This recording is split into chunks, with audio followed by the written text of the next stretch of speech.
Allora, il prossimo relatore è il professor dottor Rocco Marwotti, direttore primario di unità operativa di chirurgia, direttore di riviste scientifiche come International Surgery, Endosurgery e Chirurgia, collabora con la Lega Nazionale Antipredazione nel Comitato Tecnico affinché la verità su morte, spianti e trapianti trovi dignità negli organi di informazione.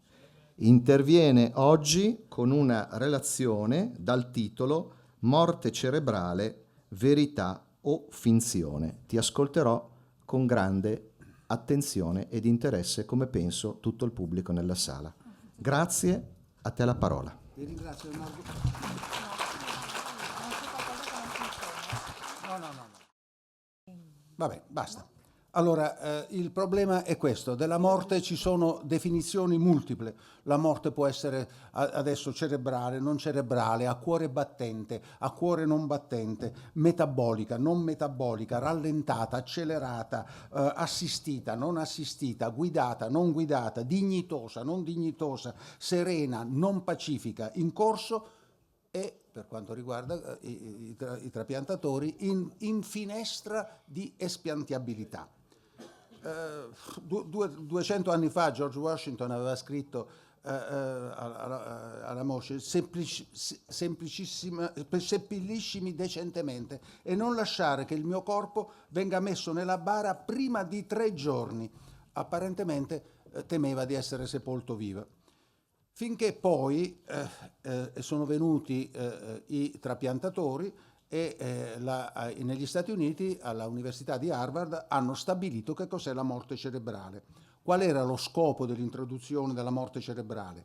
Garantire l'immunità legale per l'interruzione delle misure di prolungamento della vita, raccogliere organi vitali allo scopo ovviamente di trapiantarli, ma soprattutto risparmiare sulle spese sanitarie, perché un individuo in morte cerebrale, diciamo in morte cerebrale o in stato vegetativo che sia prolungato, così costa enormemente. Non è interesse, però c'è questa differenza del morente essere dichiarato morto prematuramente, ed è interesse invece di altre persone dichiarare il paziente morto il più presto possibile, ma con tutte le funzionalità del corpo perfettamente attivo. Il trapianto offre dei enormi problemi di etica. Ve ne dico qualcuno: il consenso all'espianto, la compensazione per l'espianto, quella che è la definizione di vita e di morte, il conflitto di interesse tra parenti che devono ricevere e parenti che devono dare. E poi c'è l'utilizzo di organi imperfetti o infetti, il problema dei neonati, il problema dei trapianti ai criminali, o in Cina, come abbiamo visto di là, il procacciamento di organi dai criminali. Quindi si è formata oramai in tutto il mondo una lobby del business dei trapianti. C'è anche la lobby dei riceventi. E comunque quello che bisogna sottolineare è che non c'è nessun altro programma chirurgico che può contribuire al successo finanziario ed anche pubblicitario di un ospedale o di un'università, sempre che ci sia un costante flusso di organi. E allora che cosa è successo? Noi leggiamo, purtroppo adesso non vi posso far vedere, ma insomma avevo tutta la cosa, che ci sono delle strategie. Le strategie sono queste: di avere una promozione aggressiva della donazione, una educazione aggressiva del popolo, una ricerca aggressiva del consenso, una segnalazione aggressiva del trauma e una definizione aggressiva della morte. In ospedale ci sono oramai il benchmarking, le quote di donazione, gli obiettivi per i singoli ospedali, gli incentivi per coloro che forniscono gli organi, le punizioni e le minacce per quelli che non ne forniscono a sufficienza, abbiamo una situazione orwelliana. Per le associazioni donare è vita e dicono dai la vita. I media dicono donare è un'opportunità, è un dovere. I riceventi dicono aspettiamo il dono della vita. I medici dicono gli organi sono parti di scambio. Viene messa in pratica quello che è la teoria del distacco morale, la giustificazione morale, salvare le vite, l'eufemizzazione del processo, il dono, la diffusione di responsabilità, che è estremamente importante, e una comparazione diciamo vantaggiosa. Vediamo un attimino la diffusione di responsabilità. Il recipiente dice, i recipienti dicono noi siamo solo in lista, non abbiamo fatto niente. Gli organizzatori, noi siamo di tutto il trasporto degli ammalati e così via, noi siamo solo organizzatori. I requestori dicono noi abbiamo solo informato. Gli ospedali dicono noi abbiamo solo seguito la legge. Gli espiantatori, l'ospedale mi ha dato questo lavoro. Il trapiantatore dice io ho solo ricevuto l'organo. I media dice noi soltanto informiamo. E i bioticisti dicono noi soltanto studiamo l'etica in generale. In pratica dello squartamento è responsabile la famiglia. È la diffusione di responsabilità tipica di quella che sono le esecuzioni capitali, dove si mettono decine di soldati con il fucile e si dicono guardate noi abbiamo messo soltanto un proiettile, per cui nessuno si sente responsabile. In un gruppo, quando ciascuno è responsabile, nessuno si sente responsabile. Ogni azione fatta da un gruppo può essere attribuito ad un altro componente del gruppo. Poiché queste attività di espianto-trapianto sono routinizzate in funzioni distaccate, oramai i partecipanti sono totalmente al di fuori di quella che è la moralità di quello che stanno facendo. C'è poi una deumanizzazione del corpo umano, il cuore diventa una pompa, il rene diventa un filtro, il polmone è un cuscino, il corpo è una macchina, il corpo sociale è una banca di organi, i dottori sono solo meccanici e il coordinatore dei trapianti è soltanto un intermediario. In pratica dicono riciclatevi.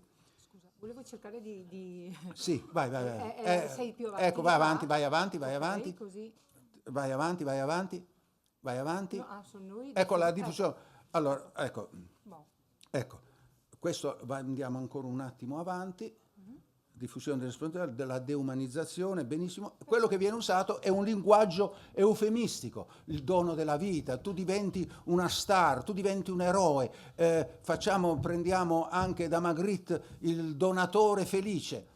E abbiamo degli ossimori orwelliani, la donazione forzata, il cadavere vivente, la donazione utilitaristica, la richiesta altruistica, la donazione compensata, le condoglianze felicitative come questo che vengono fatte qui in Cina, ecco qua. E poi abbiamo l'aiuto ai medici, vedete qui su una rivista inglese, l'etica medica. I medici devono la nostra traduttrice Laff, ridere in fondo della morte, senza un senso di gallows humor. Gallows humor è l'humor che si ha di fronte alla ghigliottina. Di fronte alla ghigliottina il difficile lavoro dei medici e degli altri, certe volte se non c'è questo bell'umore diventa non sopportabile. Vorrei che voi vedeste su YouTube questo trapiantiamo felicità, vedere in ospedale che cosa succede quando, questo è stato fatto per favorire gli espianti, quando arriva un soggetto, un bambino che ha un trauma cranico. Sono tutti felici, ballano, si abbracciano così perché è arrivato un traumatizzato cranico, anziché stare zitti e fare soltanto il loro lavoro. Vedete, questo è dell'ospedale San Paolo di Milano. Guardate a che punto siamo arrivati per pubblicizzare i trapianti. Vado pazzo per il sangue, sesso, droga e rock and roll.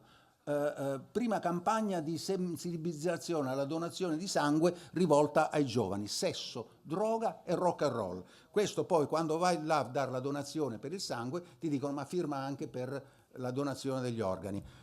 Poi ci sono gli appelli alla morte di tuo figlio, aspettiamo che un donatore salvi la vita alla mamma, l'accorato appello di una famiglia vodese risolleva il dramma della mancanza di organi, purtroppo non ci sono incidenti a sufficienza per gli ospedali.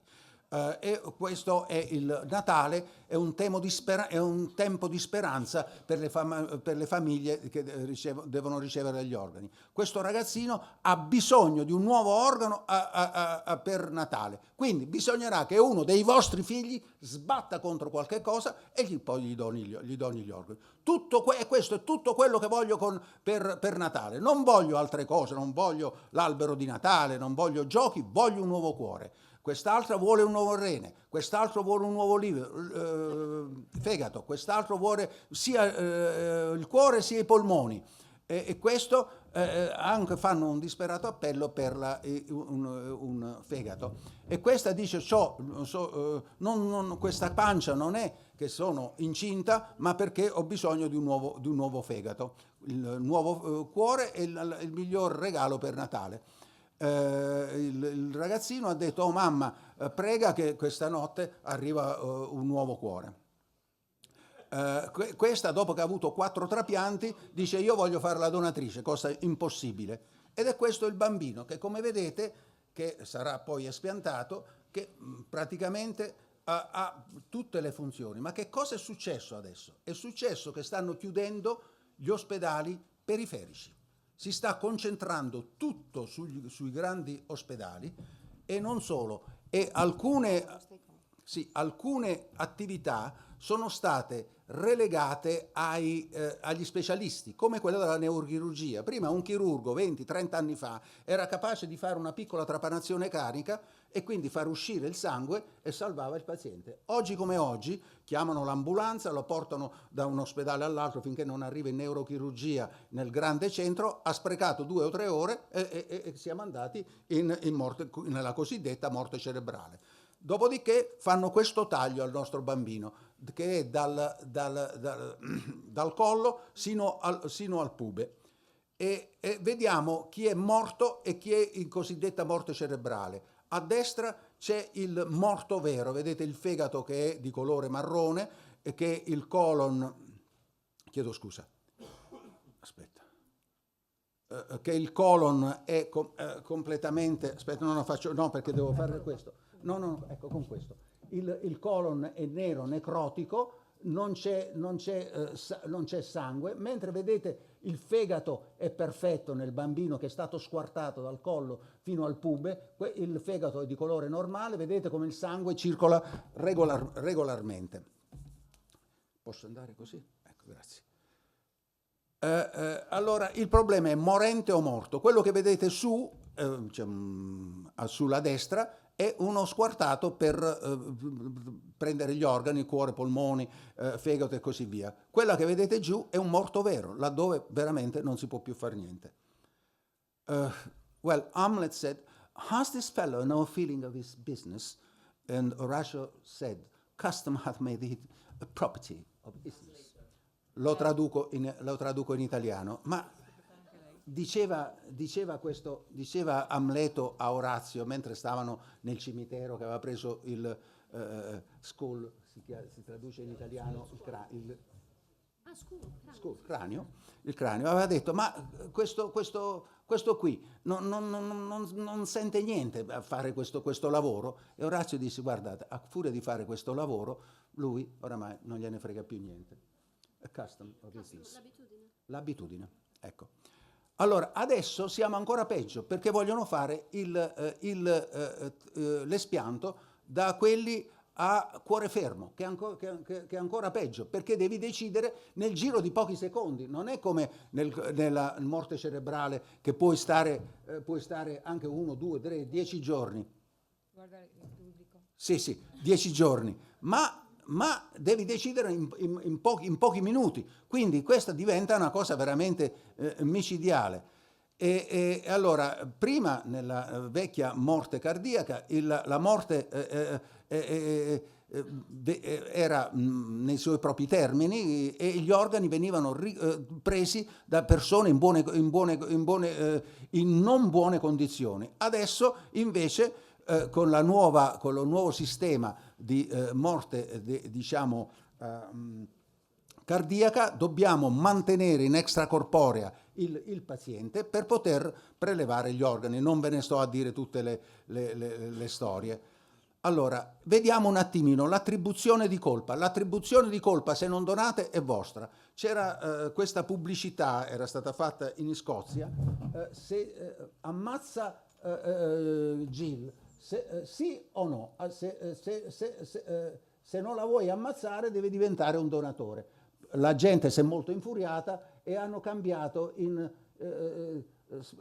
lo dico in barese, sparagna Claire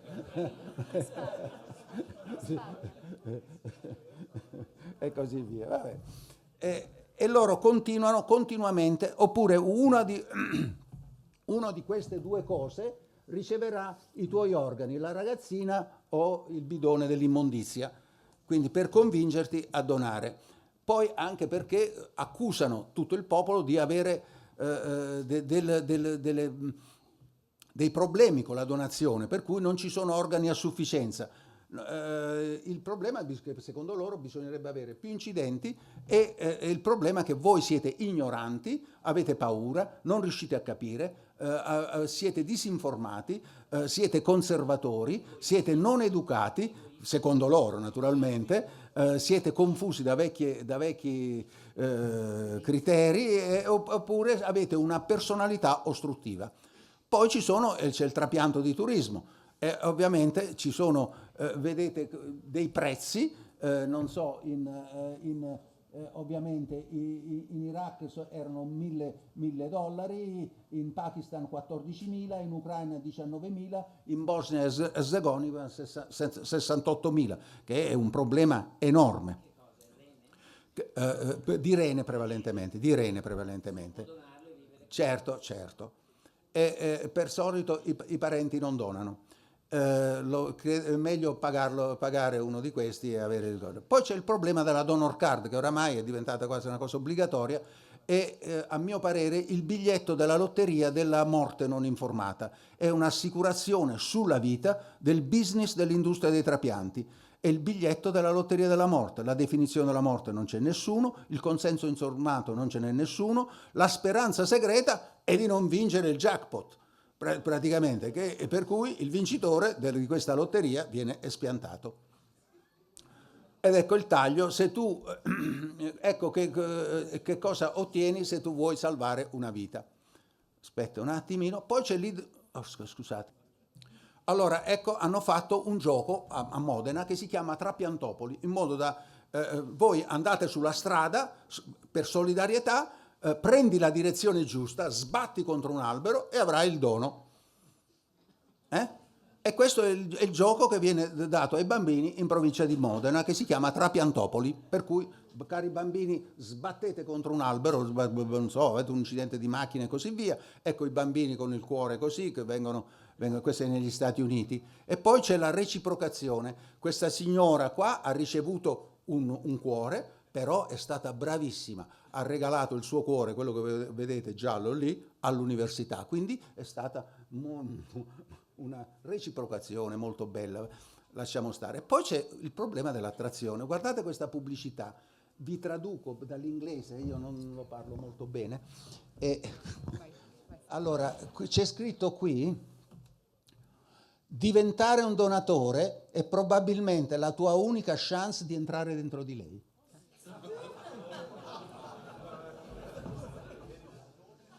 E l'altra è gli uomini veri donano gli organi, facendo il coso l'organo. Adesso non sto qui a così, è pubblicità fatta così. Allora, vi leggo quello che diceva David Hume: no man need despair gaining converts to the most extravagant who has art enough to represent it in favorable colors. Ok? No. Allora, quando sei disperato, tu fai qualsiasi cosa se quello te lo mette con colori favorevoli. In un bel pacchetto. Te lo confeziona bene. Ecco qua, il taglio più gentile, e il taglio più gentile lo vedete a destra. Questo per questo giorno di Valentino prometti te stesso a uno straniero, a uno completamente straniero. Completamente estraneo. consenso informato. Il consenso informato è un requisito morale e legale. La comprensibilità è essenziale. L'informazione deve essere completa, deve essere libera da coercizione e da frode. Ma ovviamente è troppo difficile da comprendere. Qua in mezz'ora io non riesco a dire tutto, ovviamente. È troppo traumatico e crudele per le famiglie, minaccia completamente l'opportunità, ovviamente, di acquisire il consenso. E un grande trapiantista tedesco diceva: se noi informiamo il pubblico esattamente, non potremmo procurarci un solo organo. E poi adesso abbiamo, lasciamo stare un attimino la legge, andiamo avanti. Quali sono i benefici? Poi legge il comunicato. Sì, lui.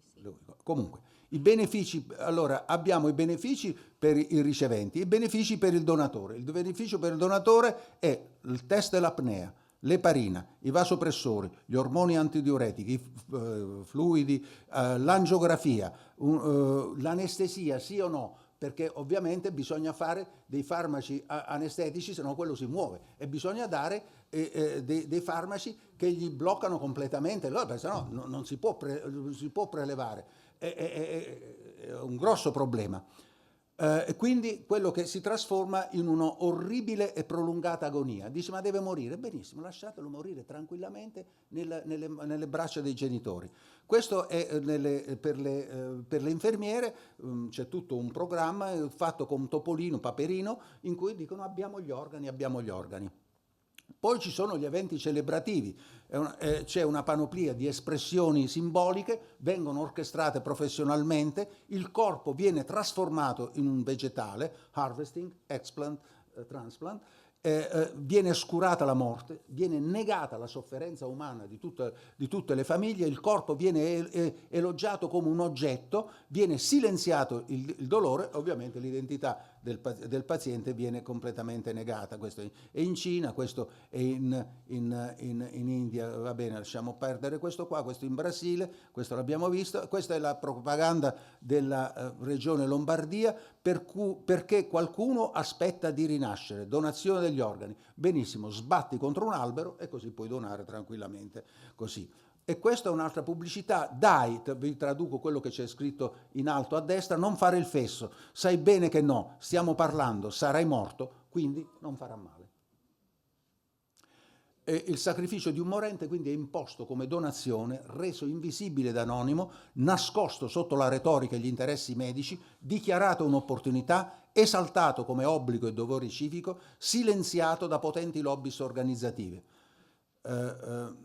Domanda cruciale: è etico asportare un cuore pulsante da una persona che abbia tutti i segni vitali, la temperatura, la pressione normale, la circolazione, molti altri organi e sistemi intatti e funzionanti che mantengono l'unità di organismo nel suo insieme? Il corpo del donatore, anche se meccanicamente vigilato, digerisce e assorbe il cibo, urina e defeca, filtra il sangue attraverso il rene e il fegato, guarisce le ferite, mantiene la temperatura corporea e persino mantiene vivo e fa crescere un feto in utero, come vediamo questa signora in morte cerebrale che ha dato luce a questo bambino. Ma adesso c'è ancora di più, dice: mancano gli organi, però noi abbiamo una possibilità, soprattutto per quelli di un anno e così via. E qual è il problema? Il grande bioeticista Peter Singer, insieme agli altri bioeticisti, ha detto: ma scusate, c'è l'aborto, noi non dobbiamo far fare l'aborto alle donne. Noi gli diciamo: scusi signora, lei porti a termine la gravidanza, faccia nascere il bambino, teniamo il bambino fino a 1 o 2 anni e dopo lo ammazziamo. C'è scritto after birth abortion responses, la vita di un neonato ha minore valore della vita di un porco, di un cane o di uno scimpanzé. Parole di Peter Singer, il grandissimo bioeticista. Va bene? Di questo ve ne potrei dare tanti esempi e tante cose. Andiamo avanti. Una piccola, cioè, ci fa inorridire un'affermazione del genere, no? Però mi viene un paragone come quando parlava stamattina 20-25 anni fa, quando dicevamo: attenzione, tutti quanti avremo il microchip, le risate che si facevano alle nostre spalle. Adesso chissà che risate faranno alle nostre spalle, ma questo ce l'abbiamo dietro la porta, eh? Certo. Allora io direi una cosa, adesso salto un po' tutto perché è tardi, quello che vorrei dire è questo: il trapianto non è una cura. Si scambia una condizione medica grave con un'altra spesso peggiore. Le esecuzioni del donatore sono barbare e non esiste un'esecuzione umana. I pazienti morenti, perché sono morenti, non sono un mezzo per la fine di un altro, anche se fosse una buona fine. La nascita richiede tempo, la morte richiede tempo. Quando si parla di corpi umani, la parte è una parte essenziale, non un accessorio, ed è preziosa per la persona umana nella sua attuale incarnazione o anche per la famiglia che sopravvive al lutto. I nostri morti sono preziosi per noi perché la nostra è una specie che nel bene e nel male ha imparato in 1000 anni ad affrontare la morte trattando con i nostri morti. E finisco con una citazione di un proverbio africano. Until lions have their own storytellers, tales of a lion hunt will always glorify the hunter. Ve lo traduco. Finché i leoni avranno i loro storyteller, i loro giornalisti, diciamo, che racconteranno i racconti della caccia di un leone, glorificheranno sempre il cacciatore.